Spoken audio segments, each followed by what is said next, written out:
Hey, all right, Flight Sim community, this is Beetle Beast, and we're back in Flight Sim 2024, picking up where we left off. We're in Scottsbluff, Nebraska. That's the airport I couldn't remember the name of.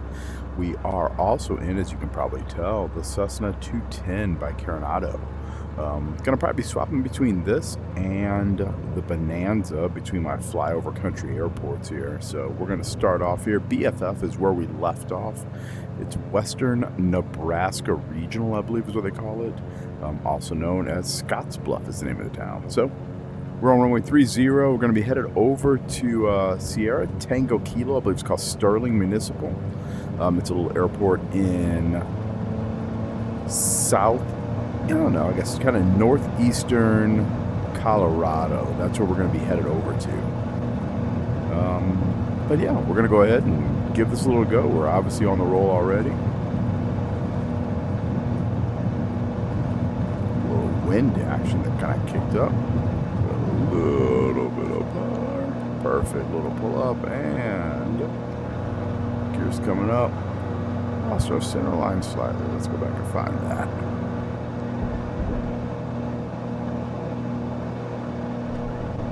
that. So if you got a chance to watch, I did do a review recently on this Carenado CT210. It's been quite a bit of fun, and hopefully what I'm really kind of hoping for here is that I learn a little bit more about the airplane as I kind of move forward with it.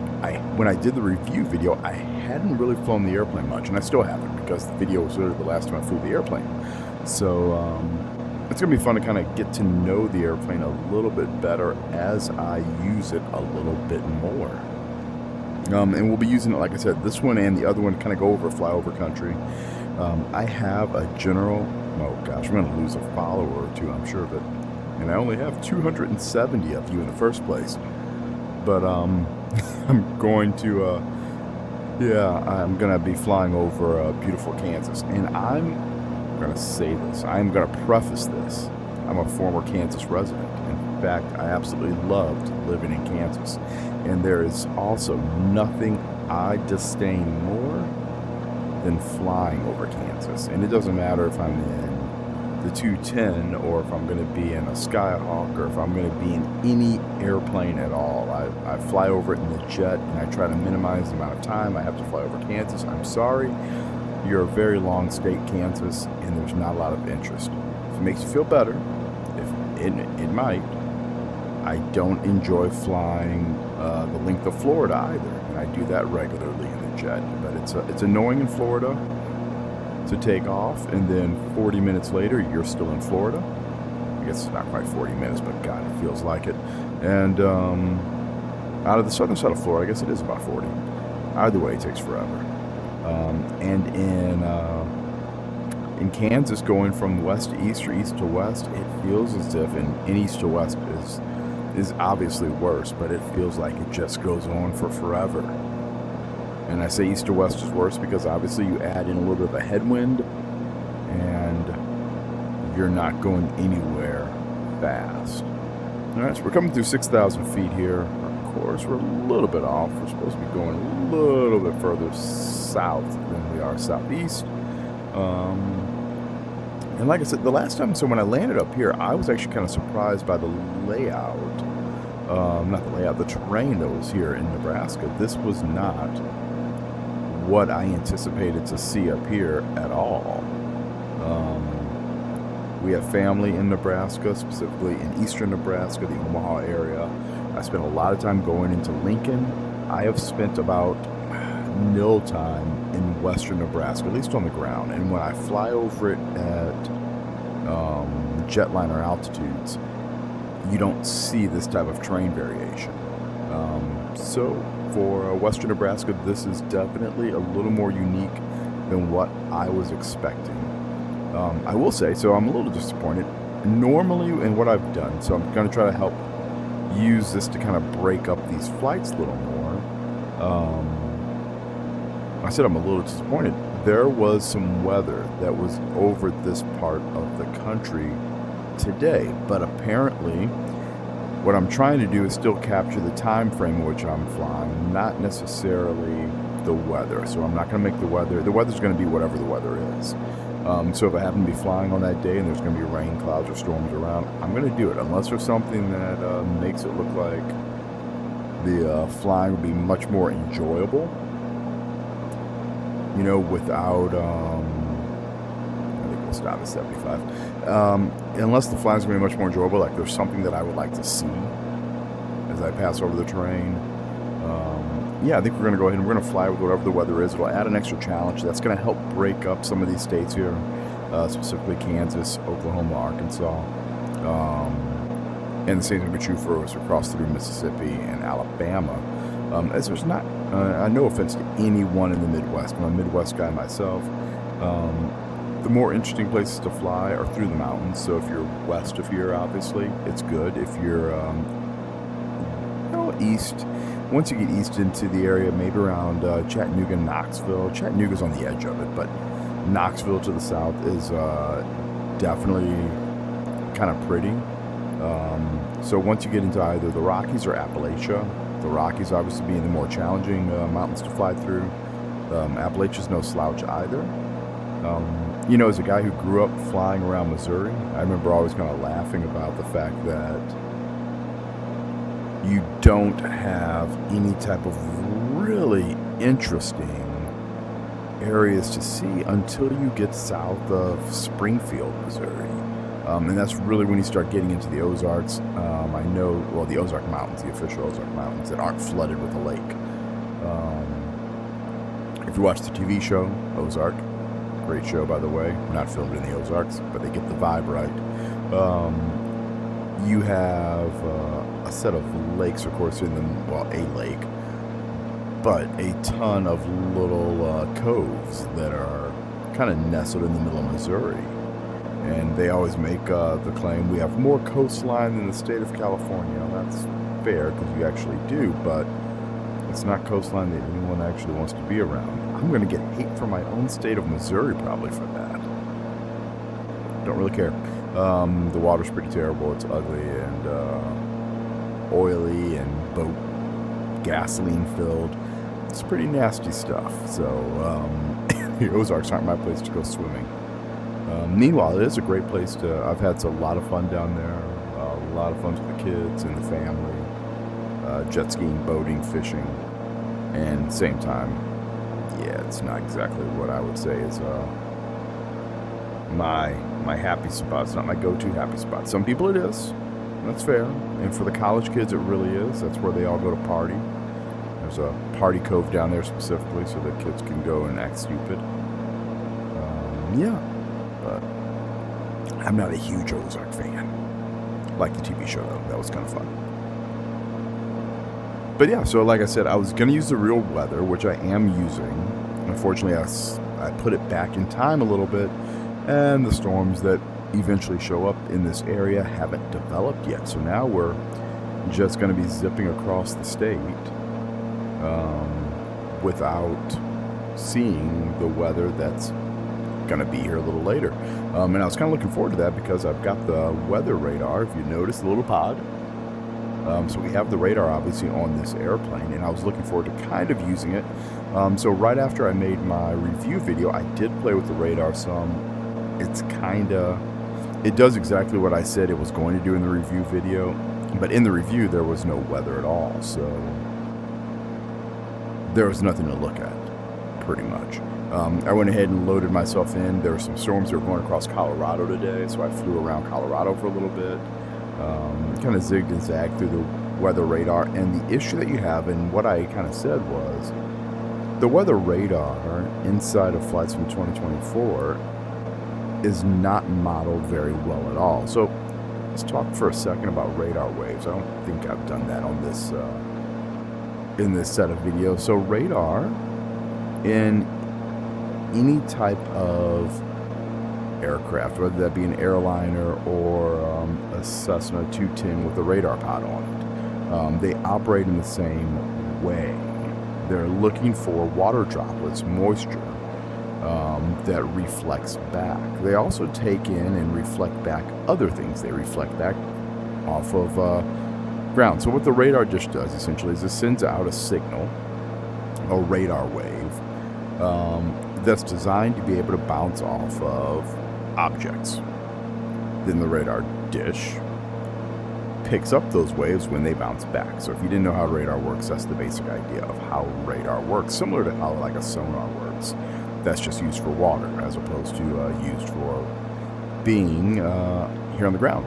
So interestingly enough, of course, if you use radar waves and they're bouncing off of water droplets in a cloud, they bounce back at you and they show up. So then you have rain that gets depicted on there. And then the intensity of how closely spaced the water droplets are will determine the intensity of the radar return. So you'll have different colors, green being light rain, yellows being more medium, moderate to intensity rain, and then you have reds and pinks that tend to get into severe and extreme precipitation. So that's what you're kind of looking at, and you're trying to avoid obviously the heaviest stuff while making your way through the lightest stuff. And I'm probably going to end up rehashing this next time when I actually fly this thing with some weather in front of us, but I'm going to keep talking anyway. So that said, that's kind of how radar works. Well, inside of radar has limitations, okay? So if you're dealing with terrain, radar shoots out in a cone. So it looks up, down, left, and right, and it departs the airplane in this cool cone pattern. So it gets wider the further away from the airplane it gets, right? As a result, it's also going to eventually hit the ground. And when it hits the ground and it hits the trees and hits the terrain, it's going to bounce back. And when it bounces back, the radar dish is going to see it and it's going to paint it, but it doesn't know what it is. It just knows that it's very intense return. So it's probably going to give you some very strong reds and yellows inside of there, depending on if the signal gets broken up at all by what it's hitting. So I just happened to look and saw what appeared to be some telephone wires, I guess, going across power lines. Okay, so all that said, when you're dealing with radar in an airplane, you have to work on filtering out the ground. You have to work on filtering out any other anomalies. Water on the ground will absorb radar waves. So if you're dealing with a situation where you have a river, you may or may not see the river. The rivers they're normally small enough that they may or may not paint. A lot of times what you'll paint, though, will be the town in front of you. Cities, they give great returns. It'll look just like a storm cloud, you know, as the radar bounces off of all of the buildings inside of the city. Mountains will give big returns. The valleys will give negative, so they'll look like there's a big space in between them, so you'll see all the mountain peaks. So you have to learn to differentiate radar, and that's what sims simply don't do well. And I mentioned it in my review video of this airplane. Even the level D sims that I've flown for both airliners and business jets, and every single one of them, none of them worked well. When I was flying the airlines, they specifically said, you'll learn how to work the radar. We turned it on in the sim just so we could see how to make sure we knew how to manipulate the controls. But each of our sim instructors said, you will learn how to do that when you fly the real airplane, because it doesn't work well in the game, in the sim. It just doesn't do it well. So inside of this thing, what you deal with is an omnipotent radar, or an omniscient radar, I guess. It knows everything. It's very similar to what you expect with XM radar. So XM radar is not real radar. It is the same weather radar that you see on the ground, but it's basically linked of multiple radar fixes. That's cool. That's really good. The issue that you get is you can get an overall image as to what everything's doing, but it has a problem. It's delayed. Just like when you see a radar return that shows up on your phone app telling you, hey, this is what the weather's doing, you can look at the timestamp and it says, well, this was 5 minutes ago. And weather is excessively dynamic. It will change, and what was there 5 minutes ago will not be there 5 minutes from now. It will build, it will dissipate, it will grow, it will move, all in the course of that 5 minute window. And XM weather radar has killed plenty of pilots from misinterpretation. You fly into an area that was previously thin, light precipitation, and next thing you know, you find the heaviest set of updrafts, downdrafts, and precipitation in that area. Hail shafts can show up, and all of that stuff happens insanely quick. And that's the real benefit of an actual weather radar, is you have a sweeping scope with a refresh rate that's going to be within a couple of seconds. You can see when things are moving, you can see where storms are growing, you can see when they're dissipating, you can determine where the weather is. Well, this one doesn't act like that. It does give you a full return. You can see where the stuff is in real time. The issue is it knows what's behind it. And that's one of the coolest problems of radar, is penetrating the weather. So when the radar looks out in front of it and it sees a massive storm cell with a bunch of rain, that bunch of rain is going to reflect a bunch of radar image back to the dish for your computer to be able to interpret as being the radar waves. But it's also going to absorb some of it. And it's going to keep pushing through and pushing through. And what you end up with is what's known as attenuation, or the layman's terms of it is a shadow. So you'll look at the radar and you'll see this big spot of black. And what will end up happening is someone will say, oh, look at that. There's a small band of yellow right here. But on the back side of it, it's clear. And there's green everywhere else around it. But on the back side of that yellow, it's clear. And because that looks like the thinnest piece of precipitation, someone says, let me go towards that. And what they're doing is lying to themselves. They just didn't know how to interpret the radar. That's not the thinnest part of the precipitation. That's probably the thickest part of the precipitation. And it's not actually a little clear small band. What's happening is there's thicker precipitation behind it, and that thick precipitation is absorbing the radar waves and preventing them from returning to your radar dish, causing you to not see the red, magenta that could be behind that radar, or behind that little line of, except that was only yellow. And you end up flying into the thickest, most dangerous type of weather that's out there, and that's how you get yourself hurt, in trouble, or potentially killed. So, those are things to look at and watch out for. The trick to fixing that is why I said the radars in these don't work very well. You can't control the tilt. And what you can use in the tilt function of the radar is to point it down towards the ground to paint where the ground is. You use that to identify where a shadow is. So if you can paint ground left, right, and around the storm cell that you're painting, you know that you're not attenuating. You know that that radar waves are not being absorbed by the precipitation in front of you. And as a result, you know what you're looking at. If, on the other hand, you decide that you're painting the ground, but you still see this massive shadow right behind where that storm was, you know you are attenuating. You know that you're not painting the ground that should be there. And as a result, you know that you are looking at a spot of intense precipitation that your radar simply can't pick up.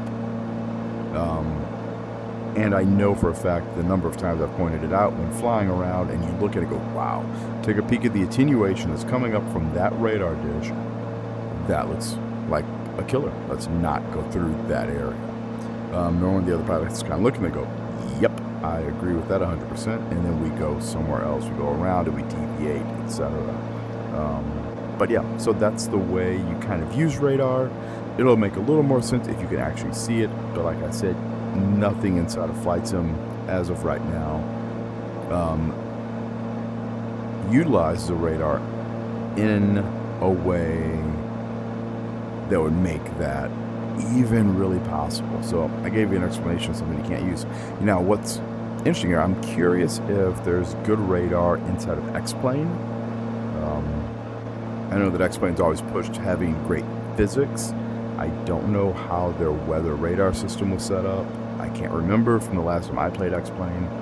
And most of the time when I'm playing airplane or games like that, I don't fly really complex aircraft. So even still, this one here is probably one of the more capable light planes that I'll be flying inside of Flight Sim.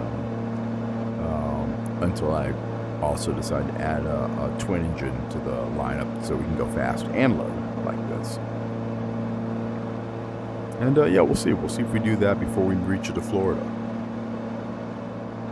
But thus far, I've been really enjoying this 210 here. It's been it's been a fun airplane. It flies really well. The only complaint I have is a complaint I have with an awful lot of airplanes inside of Flight Sim. And that is that the trim is a little bit too sensitive. You can fly this airplane entirely by the trim, and that's not the way it should be.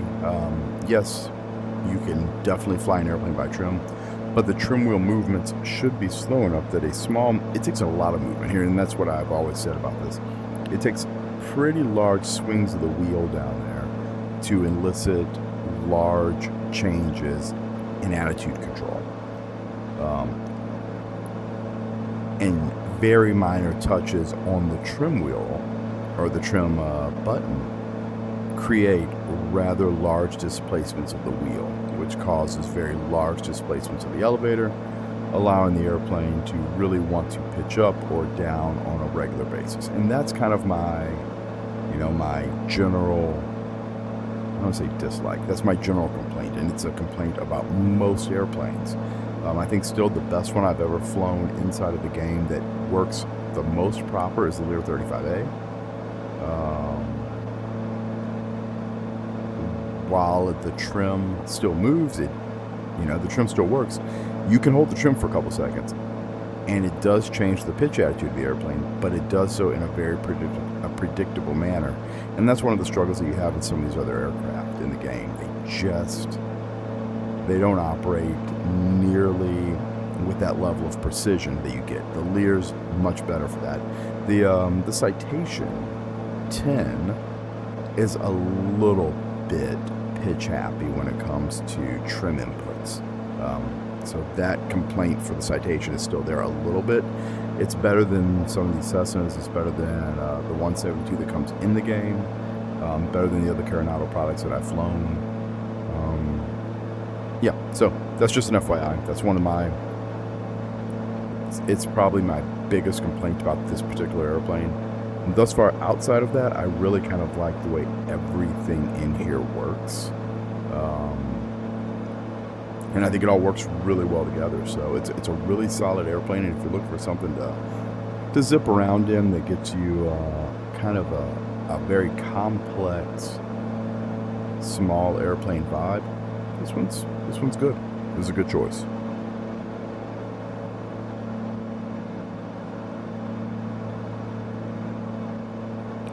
Obviously over a little wind farm here. We make the assumption that we're only 20 miles away. We've got to be in northeastern Colorado at this point. So you actually see some hills over there. I mean, you shouldn't see mountains until you get west of Denver, so just some type of hills and terrain over that way. Oh, didn't even mention it, because I didn't mention this inside of my review either. This one does have a DME, so I didn't turn it on, but you've got a DME here. You have an annunciator panel right here, which will show up for utilizing the autopilot. If I was to turn it on, you see the little AP show up.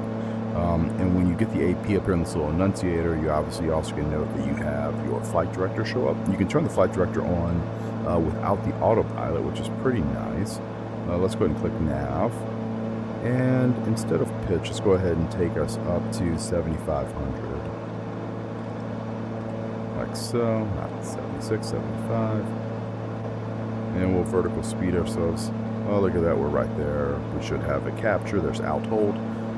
So we just kind of zip along at this. So it's currently going to nav us over there, keeping our HSI in the middle and at 7,500 feet. So now you've got autopilot, nav, and altitude hold on.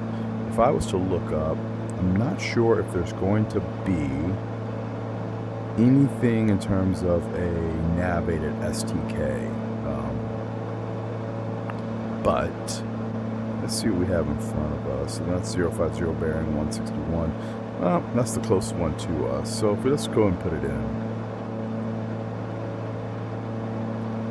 Let's see, 41 miles away. No, that's an ATF. I don't want ATFs. Go on, get off of that. Not NDVs, on VORs. So go down. So there's BFF. That was the one that was behind us. We could bring that in. So that is 112.6. So let's go ahead over here. 112.6. We'll swap that up. All right, so now that we're on N1, which is nav 1, N2 is nav 2, you can see that it says we're doing 125 knots, working ourselves away from it. Oh, there it is, just updated, 162 knots. We're 61 miles away from where we started, and it would take us 23 minutes to get there based off of that data. But yeah, 163 knots. We have a little bit of a tailwind then. I don't know if we look here, maybe not by much. That's in miles per hour. So yeah, 150 knots right now is what we're doing indicated airspeed. We could calculate a true airspeed if we really wanted to. I don't. But if we were to take our pressure altitude and our temperature here, we should be able to identify what our actual true airspeed is. That's the way memory's serving me. I think that worked. But I'm not going to do that right now because I don't really feel like it, and I'll probably screw it up, and then somebody will complain, hey, you didn't know what you were doing. And I'll say, look, I haven't had to calculate that one manually in 20 years. Deal with it. I now have a true airspeed indicator. I'm sorry. But I do believe it was just simply temperature correction based off of pressure altitude. And I can't remember, and this is the part that I can't remember, if it's deviation from ISO standard temperature with a standard lapse rate, or if it's simply the temperature it is. Can't remember which one it is, but you set one over the other there on your airspeed indicator, and when you do that, you're able to calculate, and you'll see the actual true airspeed right here, depending on what it's actually going to be. And then you can determine if you actually have a tailwind or not based off that speed. You could also do, of course, time to distance to go, and that will give it to you as well. So let's go ahead and open up our EFB. Let's move that out of the way. We don't want it up there. So you can pull up any weather information for this airport that we're going to. Sterling Municipal. Weather. Showing nearest available METAR. So, they're calm, 10 miles and clear. I do not have static weather on. I'm certain of that. So, 3005 will be our meter when we get down there. That. Right about there.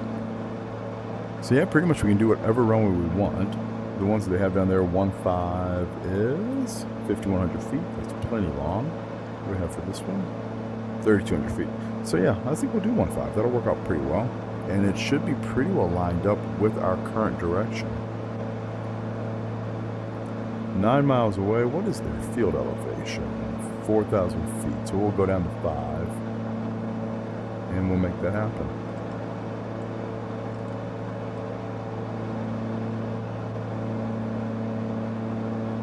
Getting close.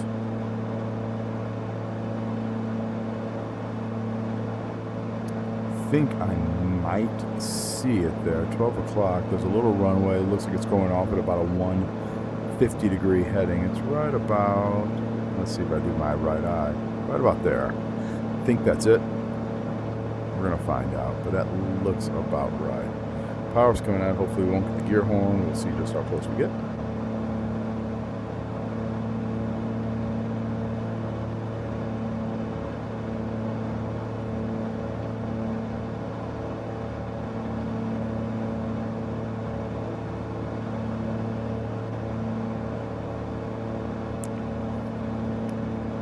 So yeah, this has been a nice little hop over. It was only about 80 miles. I know I talked and rambled about radar for a little bit, but hopefully that helps somebody understand how radar works. And unfortunately, it's something that we don't really have really showing up well inside of the sim yet. Maybe it'll come in a future sim update. It'll just really depend on what they decide to do.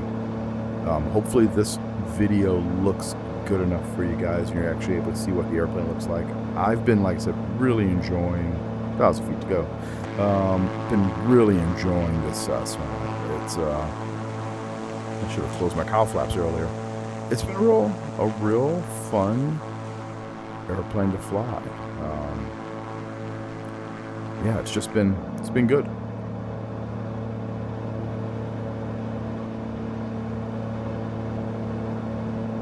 All right, I think we'll go ahead. Autopilot's coming off. And Sterling traffic, this is 8338. No, 8338, 8383, 5883. Beetle Beast. And we're going to do that straight in for only 15.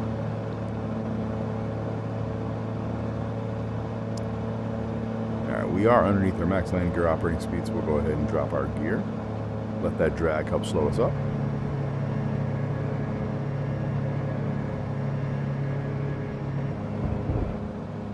Alright, we have wheels. I've got a green light for the nose.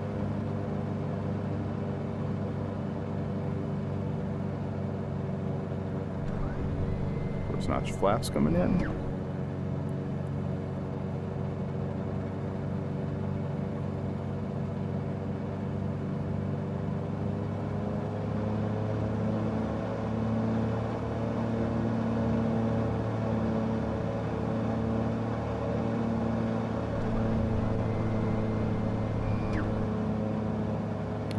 Got 20 degrees of flaps.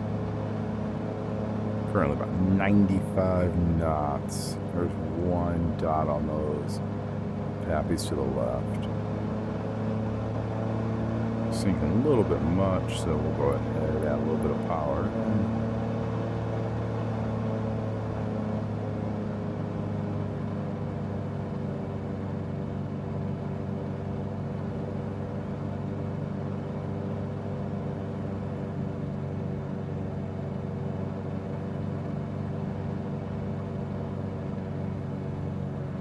Power's out. A little fast, got a little bit of porpoise there. Let the speed bleed.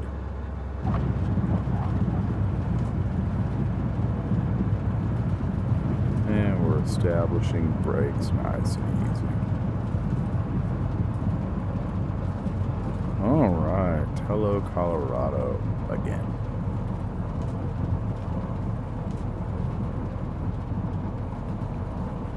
So, like always, thank you all for watching. Hopefully the video was useful for somebody. Hopefully you guys were able to learn a little bit of something about how we do something, but I swear I will be demonstrating it here on a later flight. I know for a fact we will be getting some weather as we move towards the southeast.